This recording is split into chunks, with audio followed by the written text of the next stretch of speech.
사람이 죽으면 천국이나 지옥에 갑니다. 그런데 요한계시록에 보면 다시 또 심판을 받아요. 어떻게 생각하세요? 일단 죽었는데 지옥에 갔어. 그래서 엄청 괴로워. 이제 주님 다시 재림하셨어. 다시 올라와. 그 다음에 다시 심판을 받아서 다시 또 들어가. 이렇게 되나요? 그러니까 이런 이제 약간은 성경적이기도 하지만 약간 신학적인 주제예요. 그런데 아주 그냥 뭐 이거는 논란이 아니라 그냥 성경적으로 정리를 하면 저와 여러분이 죽으면 우리의 영혼은 천국이나 지옥에 갑니다. 뭐가요? 영혼이요. 그럼 천국에는 누가 있어요? 시브리서 12장에 보면 온전하게 된 의인들의 영이 있다고 그래요. 사람이 죽으면 예수 그리스도를 믿는 사람은 온전하게 된 영의 상태로 천국에 있습니다. 그래서 나사로가 죽어서 천사들에 의해서 천국에 갔어요. 거기서 아브라함의 품에 있다고 말합니다. 구약에서는 사람이 죽어서 구원받는다는 단어가 없어요. 구약에서는 죽어서 구원받는 단어, 죽어서 천국 간다는 단어가 없어요. 구약에는요. 찾으시면 5만 원 드릴게요. 근데 구약에는 사람이 죽으면 이런 표현되어 있습니다. 그가 조상들에게로 갔다, 이런 말이 있어요. 조상들에게 간 것은 그냥 문화적으로는 하나의 무덤에 조상 대대로 묻히기 때문에, 그래서 조상에게로 돌아갔다는 문화적인 표현을 쓰는 거예요. 한 무덤 안에 할아버지, 자녀, 손자 계속 묻히는 거예요. 그래서 조상에게로 갔다는 표현을 씁니다. 그러나 성경 안에서 믿는 자들에게 조상에게로 돌아갔다고 하는 것은 누가 기준일까요? 믿음의 조상인 아브라함이 기준이에요. 그래서 예수님께서 나사로가 죽어서 어디 갔다 그래요? 아브라함의 품, 조상에게로 돌아간 것이죠. 천국에 간 것입니다. 그리고 아브라함도 지금 온전하게 된 의인의 영의 상태로 천국에 있습니다. 이 땅에 삶을 살다가 죽은 사람도 온전하게 된 영의 형태로 천국에 가 있습니다. 고린도전서 15장에 보면 부활에 대해서 말씀하시는데 부활이 3번 있다고 말씀하십니다. 첫 번째 부활의 첫 열매는 예수 그리스도이십니다. 예수 그리스도가 부활하실 때 영으로 부활하지 않으셨어요. 예수 그리스도가 부활하실 때 새로운 몸을 입고 부활하셨어요. 첫 번째 부활의 첫 열매입니다.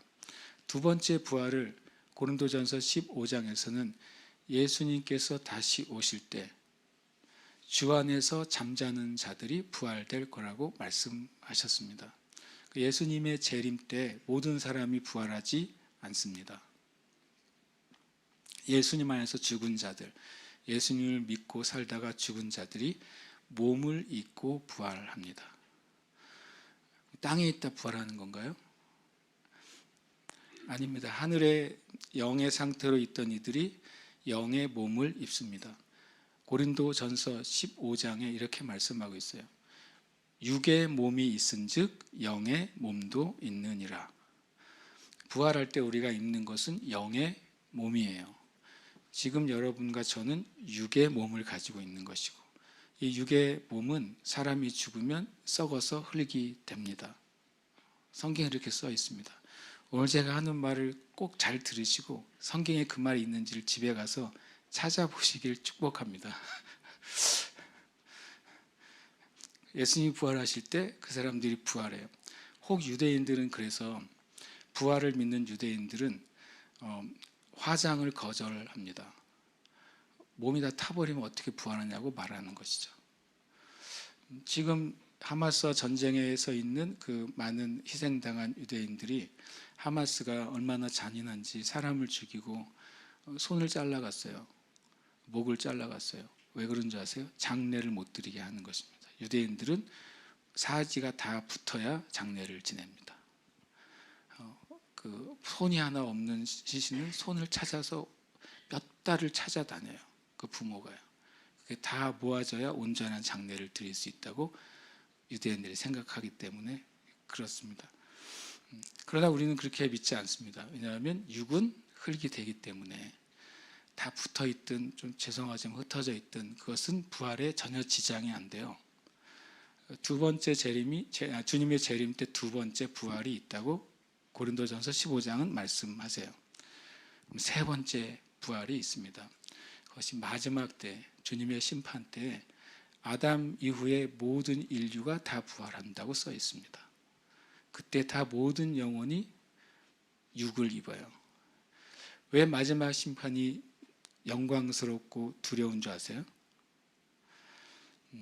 지금의 지옥에 있는 사람들은 영으로 고통을 받습니다. 지금 천국에 있는 이들은 영으로 영광스럽게 됩니다. 그러나 주님이 마지막 심판 때는 모든 존재하는 인류가 영의 몸을 입어요. 그리고 심판을 받아요. 심판은 벌만 받는 게 아니에요. 상급을 받는 것도 심판이에요. 벌을 받는 것도 심판이에요. 일종의 판결인 것이죠. 그리고 영의 몸을 가진 채로 영생에 들어갑니다. 그 다음에 두려운 것은 영의 몸을 가진 채로 영벌, 심판에 들어갑니다. 여러분, 지옥은 그냥 영적인 고통을 받는 곳이 아니에요. 지옥은 영원한 육적인 고통을 받는 곳이에요. 제 삶 가운데 정말 아팠던 적이 두 번 있어요. 그 순간에 아팠던 적.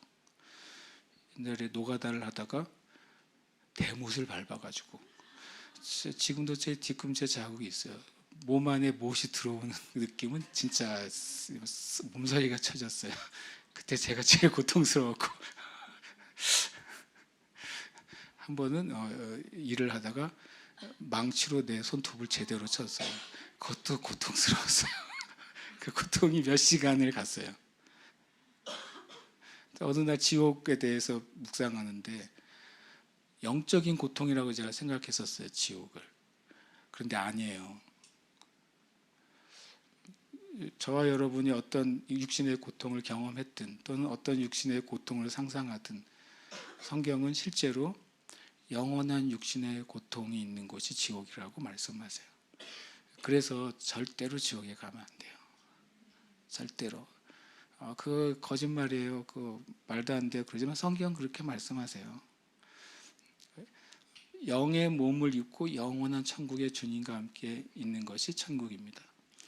굳이 표현하면 지금 천국에서 몸을 가지고 있는 존재는 예수님 한 분이에요. 예수님은 몸으로 부활하셔서 천국에 그대로 올라가셨기 때문에 그렇습니다. 우리가 다시 말하면 예수 그리스도에 믿는 사람들의 본성은 하나님의 자녀예요. 하나님의 자녀라고 하는 의미는 하나님 안에서 우리가 무엇을 얻었는지를 설명해 주는 것입니다. 하나님의 자녀는 영생을 얻었어요. 하나님의 자녀는 하나님의 자녀의 권세를 얻었어요. 하나님의 자녀는 예수 그리스도와 함께 하나님께 속한 것을 상속받았어요. 하나님의 자녀는 예수 그리스도 안에서 하늘에 속한 모든 신령한 복을 받았어요. 제가 말한 건 성경에 기록된 말씀이고 문장입니다. 내가 하나님의 자녀의 본성을 입었다는 것은 하나님께 무엇을 받았는지를 설명해 주는 본성이란 말이에요. 우리가 예수 믿었을 때 내가 하나님께 무엇을 받았는지를 알고 사느냐 하는 거예요. 내가 구원을 받았는데 껍데기만 구원이고 그 알맹이가 하나도 없으면 무슨 의미가 있겠어요? 그냥 내가 교인이 되고 신자가 되고 내가 목사가 되고 그게 무슨 의미가 있겠어요? 내가 하나님의 자녀가 됐을 때 내가 실제로 하나님께 받은 게 무엇인지를 알아야 그래야 믿음으로 살 수 있는 것입니다. 그러면 이제 그런 하나님의 자녀가 된 그리스도인들이 이 땅에 살아가는 그런 정체성이 뭐냐? 그것이 예수 그리스도의 제자예요.